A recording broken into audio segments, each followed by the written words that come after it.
Imaginez une petite minute. Vous êtes un scientifique dans les années 1800 et vous venez juste de découvrir ce qui semble être une immense mâchoire garnie de grandes dents tranchantes. Pour nous, cela paraît presque évident qu'il s'agit d'un fossile de dinosaure. Mais pour un scientifique de l'époque, ce n'est pas aussi clair. Ainsi, vous devriez utiliser votre imagination pour établir à quoi ressemblait son propriétaire, ce qui donna parfois des représentations, disons, hasardeuses. À vrai dire, même aujourd'hui, les paléontologues doivent utiliser une bonne dose d'imagination pour définir à quoi ressemblaient tous ces monstres disparus. Toutefois, il arrive que les chercheurs découvrent un spécimen complet et exceptionnellement bien conservé, ceci à tel point qu'ils n'ont pas besoin d'imaginer quoi que ce soit. Dans certains cas, on peut même identifier la couleur de leur peau d'ailleurs. Et pour beaucoup, l'existence de ces spécimens est une sorte de véritable voyage dans le temps, nous donnant un aperçu unique d'à quoi pouvaient bien ressembler ces animaux préhistoriques. Plus le spécimen est ancien, plus il est précieux, montrant des formes de vie ne ressemblant à rien de ce que nous connaissons aujourd'hui. Les meilleurs exemples sont les troglodytes. Attendez. Ah non, pardon, les trilobites. Vous avez sans doute déjà entendu parler de ces drôles de bestioles auparavant, car il s'agit des animaux les plus prospères qu'ait connu notre planète, étant une classe d'arthropodes possédant 22 000 espèces connues, plus que le nombre d'oiseaux actuels. Avec un tel nombre, il n'est pas étonnant de voir une incroyable diversité de tailles, de formes, de répartition géographique et de traits uniques. Certains étaient des prédateurs, d'autres des charognards, des filtreurs ou encore des détritivores. Ils seraient apparus au début du Cambrien, il y a 521 millions d'années, soit plus d'un demi-milliard d'années. À l'époque, notre monde était bien différent, rajoutant au fait que c'est un véritable miracle que nous ayons découvert ces petits gars. Et non seulement nous connaissons leur existence, mais aussi exactement à quoi ils ressemblaient. Il existe une certaine formation au Maroc remplie de trilobites, ceux-ci dans un état de préservation tel qu'on pourrait penser qu'ils sont morts la veille. Enfin, je sais pas si vous vous rendez compte, mais on parle de fossiles en pierre vieux de 500 millions d'années quand même. Pour vous donner une idée, vous voyez la catastrophe de Pompéi, lorsqu'une éruption volcanique dévasta une ville romaine, avalant des milliers de personnes et les emprisonnant dans des sortes de cocons de pierre? Eh bien, il semble qu'il serait arrivé la même chose au Maroc il y a 500 millions d'années, quand un volcan explosa, projetant des quantités astronomiques de cendres dans les mers alentours, interrompant nos petits trilobites dans leur train-train quotidien. Et interrompre est un euphémisme, car ils furent impactés si violemment par ce torrent de débris brûlants qu'ils furent littéralement pétrifiés en un instant. Nous avons ainsi des traces de certains tissus mous et ils gardèrent leur forme en 3D, au contraire de la plupart des autres fossiles de trilobites qui sont souvent aplatis. Ces véritables petites statues sont purement incroyables et nous permettent de toucher, observer et étudier ces spécimens de fond en comble, alors que les spécimens en 2D sont un peu moins immersifs, on va dire. Un autre détail est que le flux de matière pyroclastique ensevelit ces spécimens avec tant de force qu'on retrouva des résidus de matière volcanique dans leur tube digestif. Ouais, pas très agréable j'imagine, mais c'est une très bonne nouvelle pour nous, car cela préserva la structure de leur tube digestif, une première pour ce groupe. Cela permit notamment de découvrir plein de nouvelles caractéristiques auparavant inconnues des scientifiques, telles que le labrum attaché à l'hypostome, une bouche en forme de fente et une paire d'appendices uniques positionnés de part et d'autre de la bouche, ceux-ci probablement utilisés comme les crabes pour manipuler la nourriture. Et une découverte encore plus incroyable est qu'il n'y a pas eu que les trilobites qui furent préservés, mais aussi ceux qui se trouvaient sur leur carapace à ce moment-là. Car comme pour nos crustacés actuels, ils étaient couverts de petits animaux, ici des brachiopodes, attachés à la carapace ou aux pattes grâce à des sortes de filaments. Pas mal pour des animaux vieux d'un demi-milliard d'années. Et ce n'est pas tout, car ce ne sont pas les seuls fossiles extraordinaires appartenant à ce taxon. Nous avons par exemple un duo de Triartrus et Atenki retrouvés complets et en parfait état grâce à des sédiments exceptionnels. Cette espèce est un peu plus jeune, datant de l'Ordovicien supérieur, et fut présent dans de nombreuses régions. Mais au sein de la formation Beecher de l'État de New York, ces derniers connurent un destin un peu atypique. A priori, les coulées de boue étaient assez courantes dans cette région et les sols étaient particulièrement riches en pyrite de fer, un minéral plutôt sympa pour ce qui est de préserver les fossiles. Et devinez ce qui est arrivé. Nos petits trilobites sont désormais faits en grande partie de métal. Stylé, non? Du coup, ces derniers ne sont pas juste complets, Mais nous avons aussi leurs branchies, antennes, œufs, système digestif et les pattes totalement dépliées. Chacun de ces traits déjà exceptionnellement rares chez les fossiles de trilobites, mais les voir tous rassemblés en un seul spécimen, c'est purement fantastique. Et encore une fois, on parle d'une espèce datant de 400 millions d'années. Bon après, ce groupe a existé pendant plus de 250 millions d'années, donc forcément, ça aide. Toutefois, vous n'avez pas forcément besoin d'une telle durée d'existence pour produire des fossiles aussi parfaits, tels que l'atteste notre bon vieux Lystrosaurus, un animal qui devient de plus en plus fascinant à chacune de mes lectures. Nous avons déjà longuement présenté ces créatures, mais pour ceux au fond de la classe, il s'agissait d'un dicynodonte de taille moyenne ayant été le maître du Trias inférieur. Bien qu'ils n'étaient pas aussi diversifiés que les trilobites, ils étaient aussi sacrément costauds, ayant survécu à la Grande Mort et colonisèrent le monde entier. Ils auraient même représenté 95% des fossiles de vertébrés dans certaines formations, un exploit qu'aucun autre animal n'a jamais égalé. Mais ce n'est qu'un des nombreux fun facts concernant cet animal, un autre étant un excellent degré de préservation chez de nombreux spécimens. Le meilleur exemple est un individu assez particulier découvert récemment, une momie de Lystrosaurus, la plus vieille momie de l'histoire, et de loin. En 2022, les paléontologues identifièrent un Lystrosaurus vieux de 250 millions d'années, étant incroyablement bien conservé. Et encore, j'ai vu pas mal d'animaux actuels en bien plus piteux état. Cette découverte provient du bassin de Karoo en Afrique du Sud, une région aujourd'hui semi-désertique, donc pas idéale pour la vie, mais une véritable oasis comparée au climat du Trias inférieur. À l'époque, les températures auraient été mortelles pour nos humains, et les sécheresses dévastaient ces écosystèmes, rendant cette région presque stérile. Or, ce serait grâce à ces conditions que notre Lystrosaurus aurait été si bien conservé, l'hypothèse étant que notre pauvre dicynodonte aurait été achevé par l'une de ces terribles sécheresses, et l'aridité l'aurait en quelque sorte momifié. Son corps tout rigide fut ensuite enseveli sans se décomposer, nous permettant aujourd'hui d'admirer ce spécimen, et notamment sa peau. Ceci nous apprit des choses très intéressantes à propos de nos lointains cousins, en particulier le fait que même si Lystrosaurus n'était ni un reptile ni un mammifère, sa peau ressemblait beaucoup à celle d'un rhinocéros et ne portait pas d'écailles comme les dinosaures ou autres reptiles. Il semble qu'il n'avait pas de poils non plus et que son cuir était épais et plutôt plissé.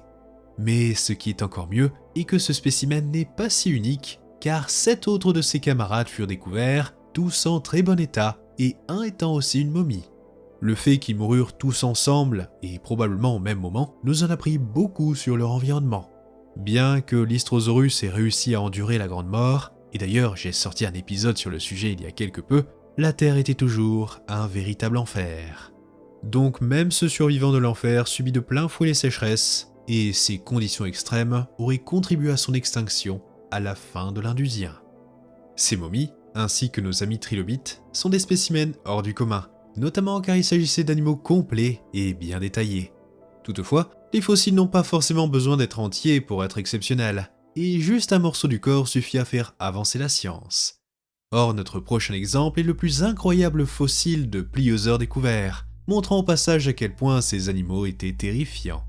Si vous êtes un habitué de la chaîne, vous pourriez croire qu'on retrouva ce spécimen en Australie, avec le Chronosaurus. Mais pas du tout, car celui-ci était un pliosaurus bien chez nous, retrouvé au sud de l'Angleterre.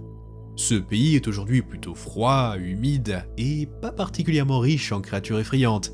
Enfin, par les humains bien sûr. Mais au Jurassique supérieur, c'était tout l'inverse. Cette île faisait autrefois partie d'un archipel tropical paradisiaque, au milieu d'une mer chaude et grouillante de vie, le tout dominé par de gigantesques reptiles carnivores. Ainsi, en 2022, une équipe de paléontologues fit une découverte un peu particulière, un énorme crâne à moitié suspendu dans le vide. Imaginez, vous vous penchez de la falaise et voyez un énorme crâne de reptile marin vous fixant en retour. Ah, sympa, hein? Il parut vite évident que ce crâne aurait appartenu à un pliosaure, ceci encore plus grâce au degré de préservation de celui-ci. Il s'agit même du crâne de plésiosaure, voire de reptile marin, le mieux préservé jamais découvert.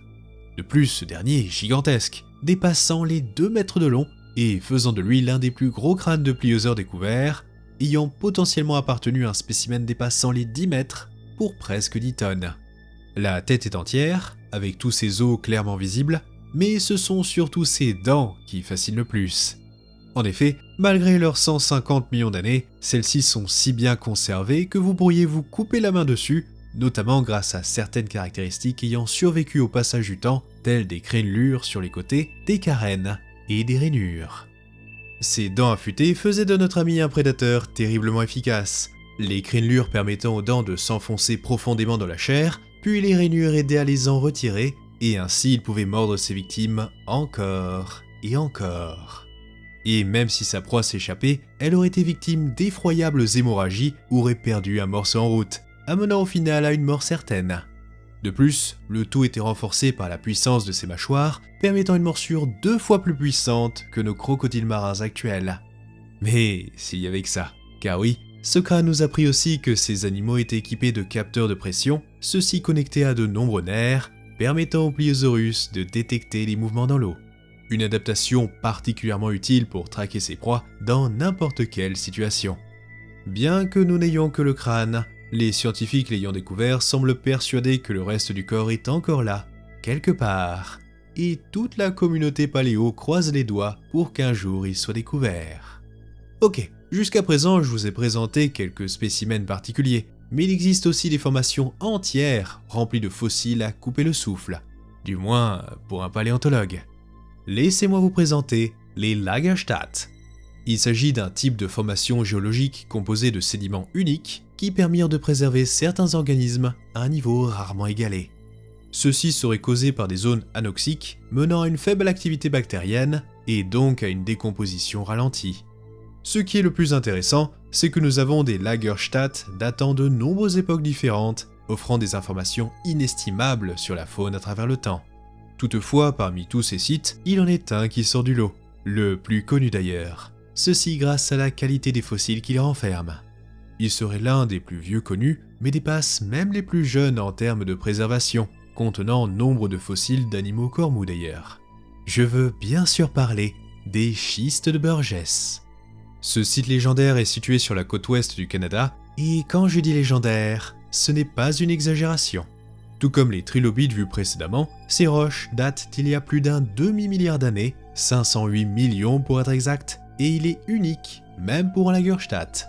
Ce qui d'ailleurs créa une subdivision avec les sédiments de type Burgess. Ceux-ci sont connus pour abriter une grande quantité d'animaux cormous qui, dans l'extrême majorité des cas, ne se fossilisent pas. Et à Burgess, on peut découvrir tout un panel de créatures si étranges que l'on se croirait plus sur une autre planète que dans le passé, la plupart ne ressemblant à rien de ce que nous connaissons aujourd'hui. C'est ici que certaines stars furent découvertes, telles Anomalocaris, le panarthropode Hallucigenia ou encore l'étrange Otoia. Ce dernier est une sorte de gros ver tout droit sorti d'un film d'horreur, et grâce à ce fossile, nous savons presque exactement à quoi il ressemblait. La roche préserva la structure de son tégument, sa peau si vous préférez, de son proboscis peu engageant, sa trompe, et de sa tête absolument immonde, couverte de petits picots de chair turgissants. Dégueulasse. Ces 3 animaux sont les plus connus, mais des dizaines d'autres espèces furent découvertes, et bien que j'aimerais tous vous les présenter, je vais plutôt m'en tenir aux spécimens les plus impressionnants. Nous avons ainsi l'Amisquia, une sorte de ver ayant des nageoires, le Wiwaxia, qui aurait ressemblé à une sorte de limace de mer, ou encore ce qui pourrait être le groupe frère des arthropodes, l'Aicheaia, avec tous ses membres et son appareil buccal bien visible. Et du côté des vrais arthropodes, nous avons le Tocumia, ressemblant vite fait à une limule, le Burgessia, avec ce qui semble être son tube digestif complet, et enfin la Stanleycaris, ou crevette de Stanley, avec sa tête et son cerveau encore bien visibles. Oui, son cerveau. Tout ça pour dire que ce site est vraiment unique en son genre, et nous pourrions passer des heures à discuter des découvertes faites à Burgess. Pour de nombreuses espèces, on peut découvrir leur exosquelette, la structure des muscles, les marques de croissance, et même leur contenu stomacal. Bref, l'une des plus belles formations découvertes, celle-ci nous en ayant beaucoup appris sur cette époque oubliée qu'est le Cambrien. Néanmoins, il n'y a pas que dans les Lagerstätte que vous pouvez trouver d'aussi beaux fossiles. Allez, un petit indice. On aperçoit ces pierres dans un film légèrement connu, L'Ambre. Ces pierres renferment souvent des spécimens ahurissants, comme cette puce contenant l'ancêtre présumé de Yersinia pestis, la bactérie causant la peste. Ou encore cette étrange araignée du Crétacé en train de s'attaquer à une sorte de guêpe, une salamandre préhistorique tout entière, et ce mystérieux arthropode datant d'il y a 230 millions d'années, au Carnien. C'est l'épisode d'il y a 2 semaines. Mais aussi sympa soit-il, il existe un spécimen qui dépasse tous les autres. Une pierre qui réalisa le rêve de millions d'enfants. Un dinosaure prisonnier de l'ambre. Difficile d'imaginer qu'un authentique dinosaure, et pas juste un moustique, ait pu finir piégé dans l'ambre. Bon après, j'exagère un peu, car il s'agit plutôt d'un morceau de dinosaure. En 2015, un amateur d'ambre découvrit ce qui semblait être un simple morceau de pierre dans une mine, qui d'ailleurs contenait une sorte de plante. Vu sa taille, il pensa qu'il en tirerait un bon prix et décida de la polir pour la vendre à un joaillier. Seulement avant cela, il la montra à un scientifique, intrigué par cette étrange plante à l'intérieur. Et il avait bien raison, car il ne s'agissait pas d'un bête morceau de matière végétale, mais un animal, un dinosaure. Ce fut une sacrée découverte, car ce n'est pas tous les jours que l'on découvre un si gros spécimen, mais en plus, ce fut une première pour les dinosaures. Il s'agit tout simplement du fossile de dinosaure le mieux préservé jamais découvert, avec les os, les muscles, la peau et bien sûr ses drôles de plumes. Toutefois, cela fait bien longtemps que la chair n'est plus là, mais c'est tout comme. Et le plus fou, c'est que cette pierre serait en réalité vieille de plus de 100 millions d'années. Et à qui aurait appartenu cette queue plumeuse ? Ben déjà, pas un oiseau, mais plutôt un théropode non avien, comme le T-Rex par exemple, un célurosaure pour être exact. Pour la faire courte, il s'agit de tous les dinosaures plus apparentés aux oiseaux qu'au Carcharodontosaurus. Et nous savons qu'il ne s'agissait pas d'un oiseau, car 1. Ils n'étaient pas encore apparus, et 2. Les vertèbres de la queue n'étaient pas encore fusionnées en un pygostyle, une caractéristique typique des oiseaux. Ainsi, la queue reste flexible et plus longue tout en étant couverte de plumes. Et ça ne s'arrête pas là, car l'ambre préserva aussi les couleurs de ce pauvre dino, ayant donc été marron noisette sur le dessus et blanc au dessous. Tous ces éléments font que... oui, c'est comme si nous avions une vraie queue de dinosaure devant nous. Et ça ne s'arrête pas à l'aspect extérieur, car les analyses révélèrent que certains liquides furent aussi emprisonnés, ceci montré par la présence de fer. Autrement dit, du sang de dinosaure. Enfin, calmons-nous, car cela fait bien longtemps que toute trace d'ADN et de cellules viables ont disparu. Donc, pas de Jurassic Park à l'horizon. Toutefois, ceci nous en apprend beaucoup sur la création de ce fossile, car cela signifie que le dinosaure était encore vivant lorsqu'il fut prisonnier. Un sort très peu enviable d'ailleurs. Mais du coup, comment un authentique dinosaure a pu finir prisonnier dans de la bête résine d'arbre ? Eh bien, tout simplement à cause de sa taille, car il était minuscule, probablement un juvénile, n'étant donc pas plus gros qu'un moineau. Ainsi, ce spécimen révolutionna notre compréhension de l'évolution des oiseaux, car bien qu'il ait des plumes, celles-ci étaient dépourvues de rachis, un élément essentiel au vol chez les oiseaux modernes. Bref, il est clair que l'ambre et les Lagerstädt renferment des spécimens purement incroyables. Mais il existe un dernier mode de préservation qui les bat à plate couture, le permafrost. Il s'agit d'un type de sol assez particulier, ayant passé au moins 2 années consécutives totalement gelées.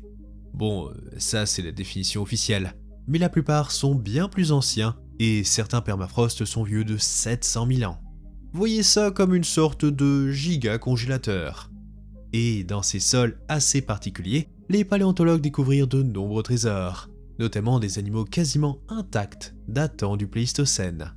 Et quel est l'animal le plus iconique de l'âge de glace ? Ce bon vieux mammouth laineux. Et c'est ainsi que le plus beau, façon de parler, le plus beau spécimen de mammouth fut découvert, la petite Yucca. Mais avant de présenter Yucca, laissez-moi clarifier un truc. Avec cet exemple, on pourrait penser que je m'éloigne un peu du sujet de la vidéo, mais notez bien que tout reste animal dépassant les 10 000 ans est de facto considéré comme un fossile, même sans minéralisation. Or, notre éléphanteau dépasse largement les 10 000 ans, car après sa découverte en Sibérie en 2010, il fut déduit qu'elle était vieille de 39 000 ans. Ce spécimen est d'ailleurs en bien meilleur état que certaines momies égyptiennes, et attendit patiemment dans sa prison de glace, le corps asséché par le froid de Sibérie. Sa fourrure, ses oreilles, ses organes, même son cerveau étaient presque intacts, ayant juste séché à cause de la momification. Ce qui d'ailleurs permit aux chercheurs d'affirmer que les mammouths avaient bel et bien un cerveau similaire aux éléphants modernes. Ce n'est pas tous les jours que vous trouvez un cerveau de mammouth après tout. De plus, nous savons désormais que les mammouths juvéniles avaient une toison plus claire que les adultes, et les paléontologues ont même extrait du sang de la carcasse. Du vrai sang, bien liquide, une première pour un mammouth. Rien que trouver du sang d'animal préhistorique est extraordinaire. Mais le plus fou fut ce que les scientifiques arrivèrent à faire avec d'autres cellules encore mieux préservées. Il semble qu'une équipe arriva à stimuler l'une de ces cellules, à première vue morte, pour réactiver la division cellulaire. Un grand pas vers la création de Prehistoric Park. Bon, la division cellulaire n'a pas abouti, mais c'est déjà un début. Néanmoins, Yuka eut quant à elle une histoire assez tragique, car elle n'était qu'un bébé à sa mort, âgé de 6 ans maximum. Ce qui nous amène à la question, que lui est-il arrivé? La première hypothèse serait une attaque de lion, à cause de marques suspectes sur son cuir. Ces fauves l'auraient attaqué, mais ils ne l'auraient pas dévoré, peut-être à cause du froid, qui sait. La seconde serait qu'elle aurait succombé à cause d'un certain bipède, on va dire. Mais la plus récente proposa plutôt que ce fût un mauvais coup de mère nature, qui était particulièrement capricieuse durant l'âge de glace. Pour être plus précis, il semble qu'en traversant un marais ou une tourbière, Yuka se serait retrouvé piégé, ou se noya, puis l'eau glacée emprisonna son corps, le froid stoppa la décomposition, et elle commença à se momifier, nous offrant au final ce spécimen unique en son genre. Cependant, bien que Yuka soit le mammouth le mieux préservé à ce jour, elle n'est pas la seule à avoir bien enduré le passage du temps. Et il y aurait un autre spécimen encore mieux préservé et encore plus vieux, datant d'il y a 42 000 ans. Pour cela, retournons en Sibérie, en 2018, quand une équipe de chasseurs de mammouths morts je vous rassure, explora le cratère de Bataïka, le plus grand cratère gelé sur Terre. Et en s'approchant des rebords de celui-ci, ces chasseurs remarquèrent un objet dépassant du sol. Or, vu la réputation de l'endroit, il leur semblait évident qu'il s'agissait d'un animal. Leur instinct leur donna raison, car ils trouvèrent un magnifique cheval entier et en parfait état. Sabots, fourrure, œil, la totale, et ce malgré ses 40 000 ans. Mais ce fut encore une fois ce qu'il y avait à l'intérieur qui choqua la communauté scientifique, car en le disséquant, les chercheurs découvrirent un système digestif en parfait état et du sang liquide s'échappa de la plaie. Il s'agit donc du plus vieux sang liquide jamais découvert. Et en plus du liquide rouge, ils trouvèrent aussi du liquide jaune, donnant à ce cheval un second record, la plus vieille pisse de l'histoire.